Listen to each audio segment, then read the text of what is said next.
Hello दोस्तों, welcome back to Geegle. Great ideas will lead to great life. क्या आप जानते हैं कि 1,000 रुपए से हम 187 करोड़ 63,47,180 रुपए कैसे कमा सकते हैं? तो डोंट वरी, इस वीडियो को आप पूरा देखिएगा क्योंकि इसके एंड में हम ये कैलकुलेशंस देखेंगे विद प्रूफ।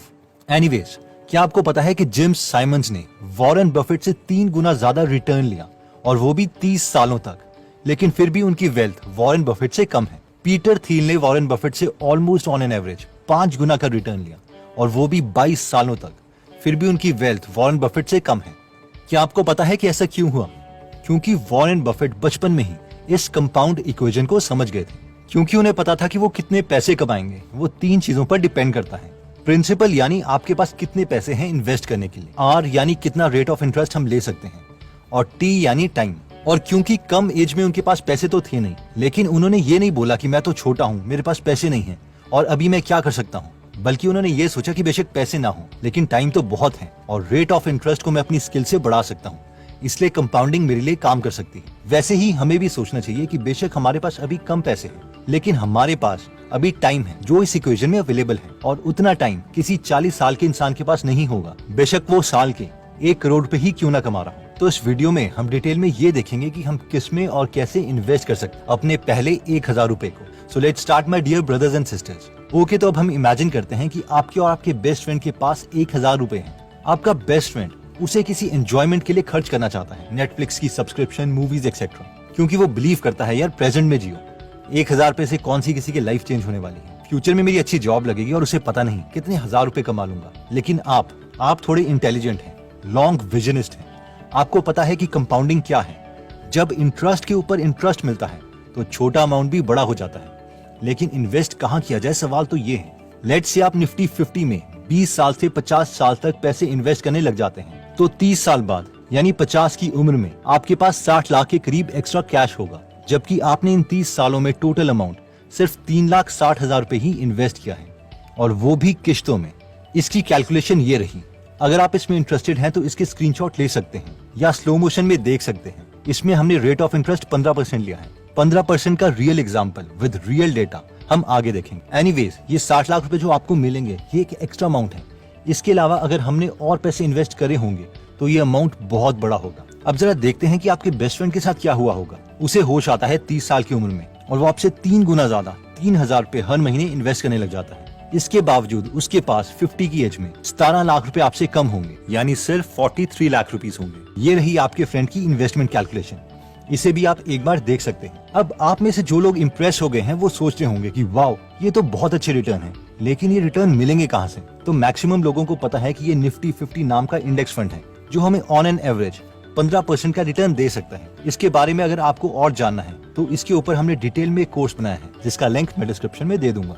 अब हमें से मैक्सिमम लोगों के मन में ये सवाल आ रहा होगा कि यार अगर हम इतने पैसे कमा सकते हैं तो मैक्सिमम लोग सिप को कंटिन्यू रख क्यों नहीं पाते? रीजन 1, ज्यादातर लोग ये सोचते हैं कि अगर मैं हर महीने पैसे डिपॉजिट नहीं कर पाया तो क्या होगा। अब सिप का मतलब है सिस्टमैटिक इन्वेस्टमेंट प्लान, और इसमें हम पैसे डिपॉजिट कर रहे हैं। ये कोई लोन की EMI नहीं है कि अगर हमने नहीं भरी तो बैंक वाले हम पर कोर्ट केस कर देंगे।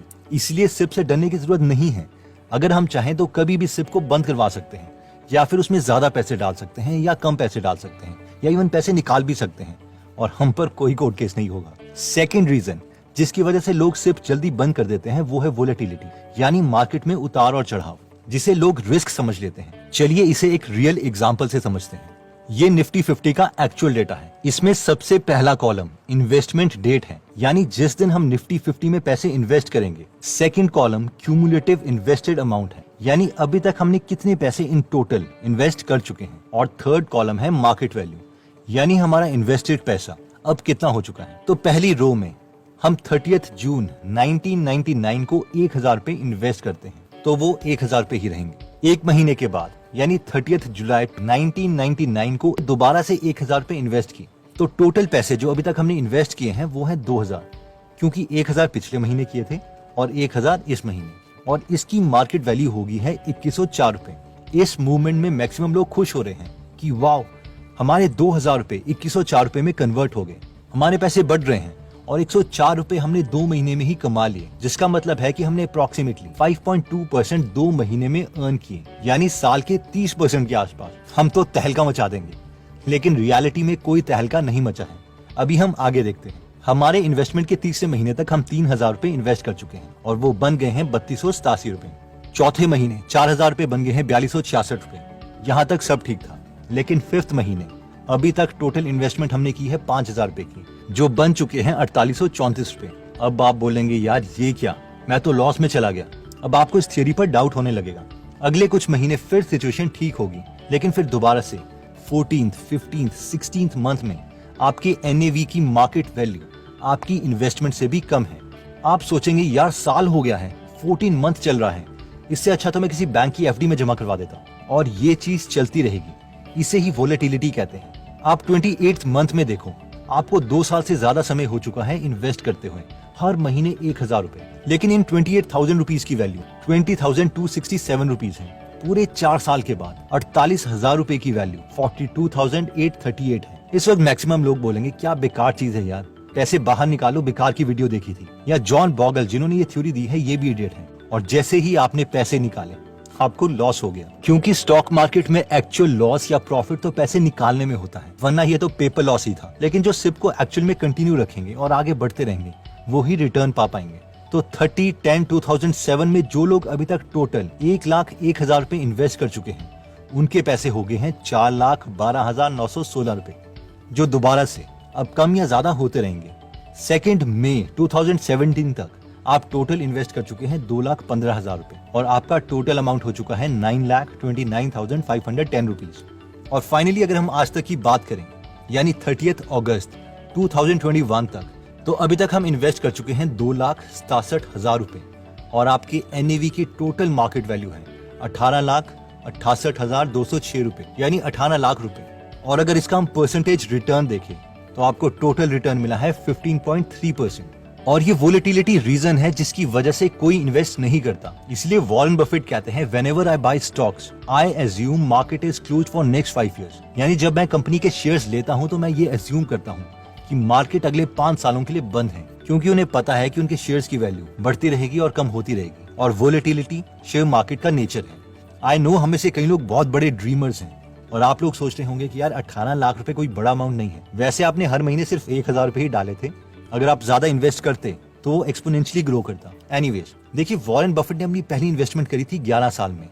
लेट से हम 9 साल लेट हो चुके हैं और हम इन्वेस्टमेंट स्टार्ट करते हैं 20 साल की उम्र में। 1,000 रुपए हर मंथ हम पैसे डालते रहते हैं और लाखों की नौकरी लगने पर भी हम कुछ पैसे इंक्रीज नहीं करते। देखो अभी वॉरेन बफेट की एज हो चुकी है 91 ईयर्स और उनकी नेटवर्थ है 6.4 लाख करोड़ रुपीज। आप मुझे बताओ कि अगर आप में कोई स्किल सेट नहीं है, सिर्फ इंडेक्स फंड में ही हम इन्वेस्ट करते रहते हैं, तो आपकी net worth at the age of 91 years क्या होगी? अगर हम इंडेक्स फंड का 15% रेट ऑफ इंटरेस्ट माने और महीने के हम 1,000 रुपए यानी साल के सिर्फ 12,000 रुपए इन्वेस्ट करते रहें, तो अगर हम 20 साल से स्टार्ट करते हैं तो 91 ईयर्स की एज में हमारे पास होंगे 187 करोड़ 63 लाख 47,170 रुपीज एंड 11 पैसे। ये रही इसकी कैलकुलेशन।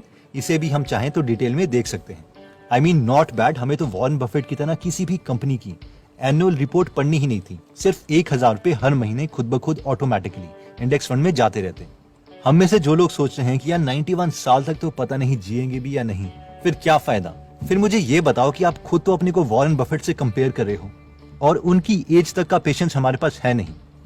एनीवेज, जो लोग स्मार्ट हैं वो इस वीडियो का मैसेज समझ गए होंगे और अपनी इंटेलिजेंस को यूज करके कुछ ना कुछ एक्शन लेंगे। तो दोस्तों बेसिकली इसमें हमने देखा कि अगर हमारे पास शुरू में ज्यादा पैसे नहीं है, तब भी हमारे पास कंपाउंडिंग के मैजिक के लिए टाइम और इंटरेस्ट रेट है। फिर हमने देखा कि इंडेक्स फंड में जनरली लोग इसलिए कंटिन्यू नहीं कर पाते क्योंकि उसकी वोलेटिलिटी यानी उतार चढ़ाव है। इसके अलावा हमने देखा कि सिर्फ कोई बैंक की EMI लोन की तरह नहीं है कि अगर हम इन्वेस्ट नहीं करेंगे तो हमारे ऊपर कोर्ट केस हो जाएगा। हम जब चाहें इसे बंद कर सकते हैं, ज्यादा पैसे डाल सकते हैं या फिर पैसे निकाल सकते हैं। दोस्तों अगर आपके घर में कोई भी यंग पर्सन है तो उसके साथ ये वीडियो जरूर शेयर करें ताकि वो भी इन्वेस्टिंग को समझ पाए। इंडेक्स फंड पर जॉन बॉगल ने एक बहुत ही ऑसम बुक लिखी है, द